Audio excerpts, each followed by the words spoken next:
Ada orang nanamuh baragia memberi, tapi memberi itu harus dalam rangka bersyukur. Kenapa berhadiah kepada hakim itu diharamkan? Kalau tidak menjadi kebiasaan selama ini. Ada orang mengecen, kalaulah selesai pakar wawak kan tak bado, Ustaz, terima kasih juga, Ustaz. Terima kasih itu pada tampaknya dalam rangka berterima kasih kepada Allah. Nah, hal seperti itu sekali-sekali mungkin tak apa, tapi dibiasakan, tak rancang.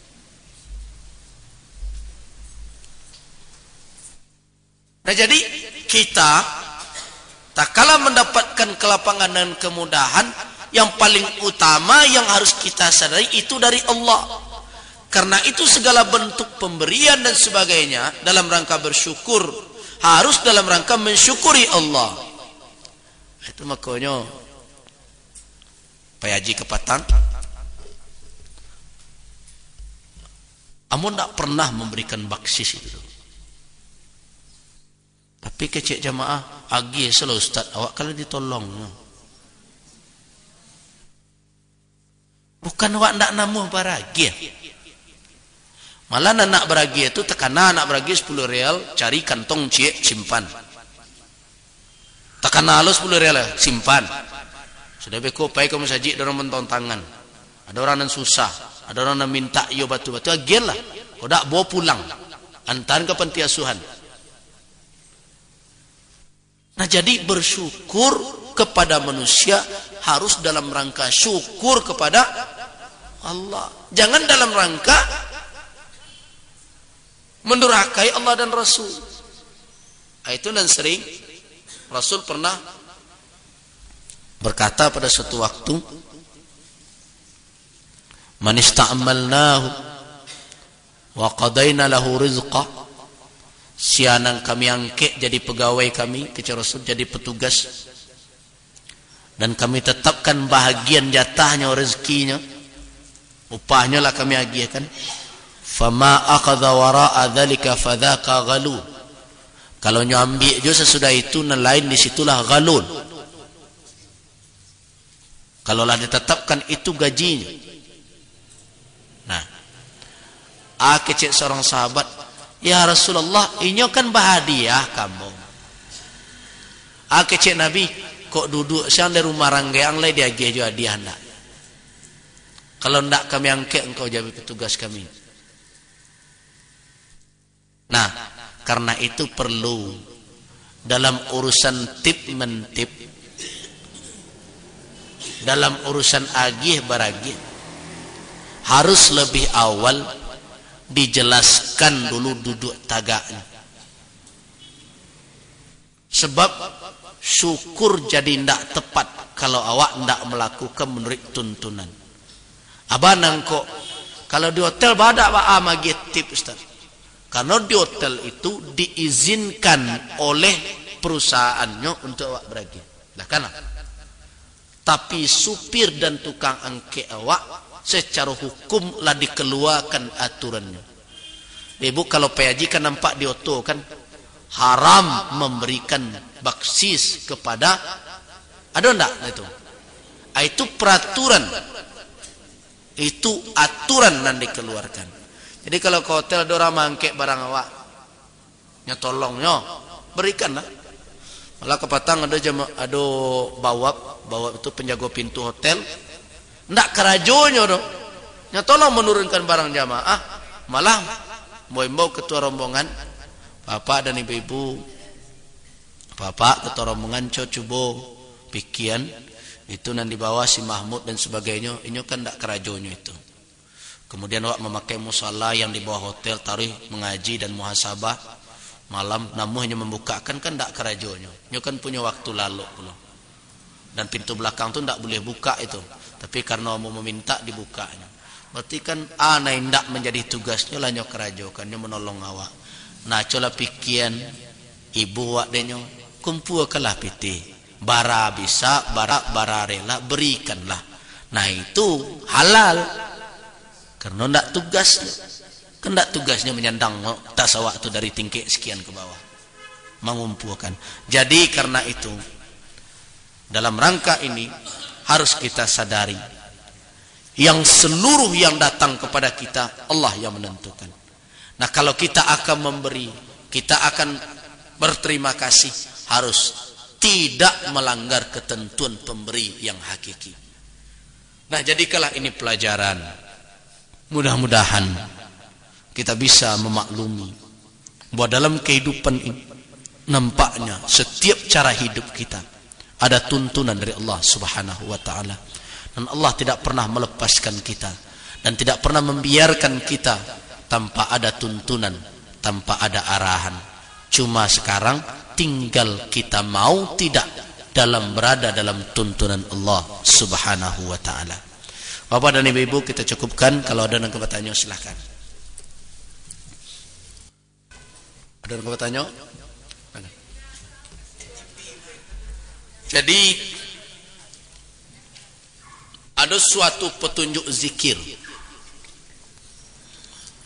cara berzikir yang dinamakan dengan zikir khafi. Zikir khafi itu sebenarnya kata khafi itu berasal dari kata dan doalah kepada Allah khufiyatan wa tadarruan wa khufiyata, dari kata khufiyah. Jadi di dalam analisis para ulama bahwa yang pertama sekali memasukkan atau memunculkan zikir khafi ini adalah namanya Syekh Abdul Khaliq Al-Ghajdawani namanya. Syekh Abdul Khaliq Al-Ghajdawani itu, Syekh Abdul Khaliq Al-Ghajdawani itu adalah salah seorang masyayikh, salah seorang syekh tarikat Naqsyabandi. Jadi tarikat Naqsyabandi itu dari ranji atau silsilah tariqah itu sebenarnya silsilah tariqah itu ada dua. Yang pertama berasal dari Abu Bakar Salman, Rasulullah Abu Bakar Salman Qasim. Kemudian yang berikutnya dari Rasulullah Ali bin Abi Thalib melalui jalur Ahlul Bait. Nah, tarikat Naqsyabandi menurut orang tarikat Naqsyabandi sebelum, ini menurut mereka, sebelum masuknya Abu Yazid Al-Bustami itu bernama Siddiqiyah, tarikat Siddiqiyah namanya. Sesudah Abu Yazid Al-Bustami karena galanya At-Taifur bernama tariqah Taifuriyah sampai masuk Syekh Abdul Khaliq Al-Ghajdawani.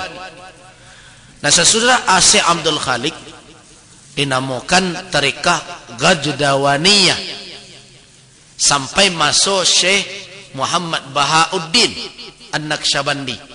Sesudah Syekh Muhammad Bahauddin Naqsyabandi baru bernama tarikat Naqsyabandiyah. Nah sesudah Syekh Muhammad Bahauddin ada Syekh Khalidi namanya, apa nama Muhammad Naqsyabandiyah Khalidiyah. Jadi itu nama-nama tarikah itu.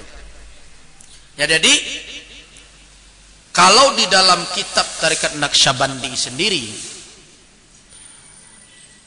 jalur atau sumber dari zikir khafi itu zikir di mana seluruh anggota badan tidak ikut berzikir kecuali kalbu, kecuali hati.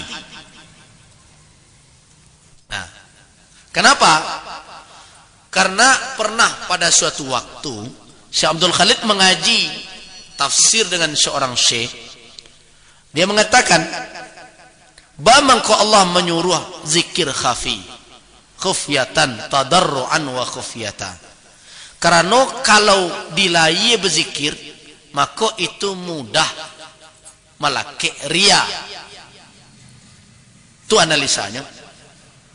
Cek gurunya, wah, ko ilmu laduni dan dapat dia ko di lidah muncul saja pemahaman ko. Gurunya salut dengan pemahaman muridnya, Syekh Abdul Khaliq nama muridnya.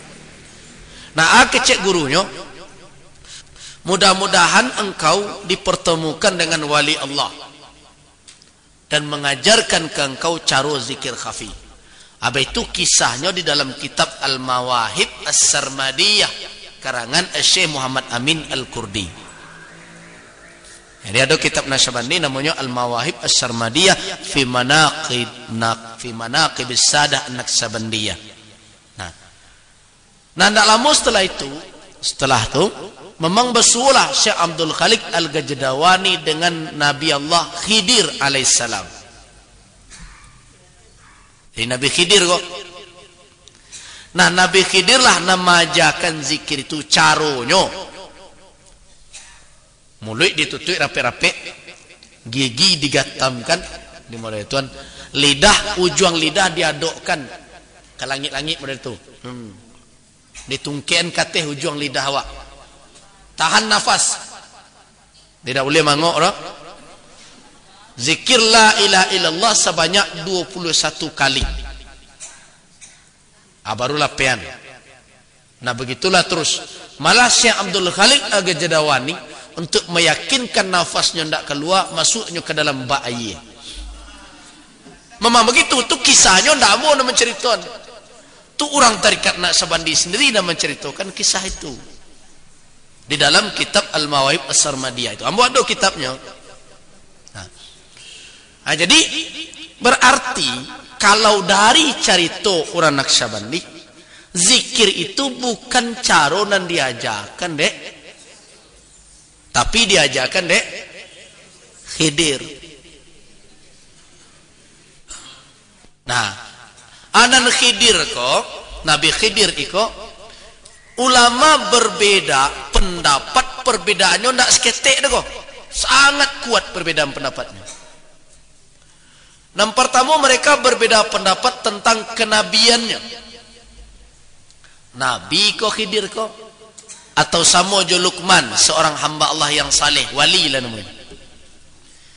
Bukan antara ahlul hadis dengan ahli tasawuf yang beda pendapat di sini. Orang ahli tasawuf sendiri berbeda pendapat dalam menentukan status Khidir. Contohnya ahli tasawuf pengarang kitab Risalah Al-Qushairiyah, Al-Imam Al-Qushairi. Imam Qushairi berpendapat, Imam Qushairi itu lah diterjemahkan bukunya kok, Risalah Qushairiyah, berpendapat bahwa Khidir itu bukan nabi tapi wali dari wali Allah. Sedangkan orang tasawuf lain mengecekkannya nabi.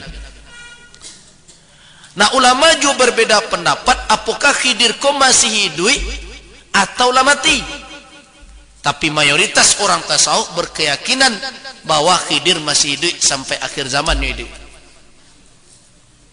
Dan dia bisa saja bertamu dengan orang-orang tertentu. Makanya ambo aco sebahagian kawan-kawan dan kadang-kadang berlabel-label Islami, gaya Islam, pakai jubah, kadang pakai jenggot, sudah basalam, babituan lo tangan lah pada ibu-ibu. Anda ado bersuruh sampai kini petunjuk Islam dan basalaman itu serupa itu. Itu salaman itu munculnya dulu dari orang tariqah untuk mencari Khidir. Bako itu karena dalam sejarah Nabi Khidir kok pernah di toko ampu jarinya di ayahnya, karena nyo pangeran sebenarnya. Kemudian di toko cayi tulang sehingga lunak ibu jari tangan jempolnya kok. Jadi sesudah basalam kan bapacian ibu jari tangan. Aku talunak nak betulang Khidir.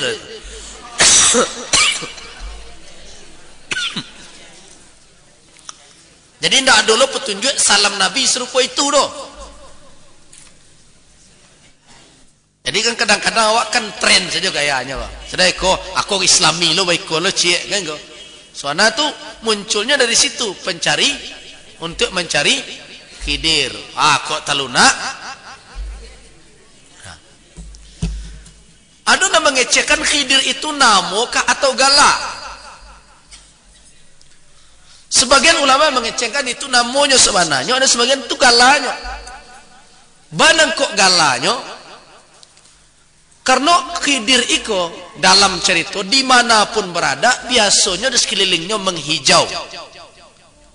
Makna menghijau kok apakah itu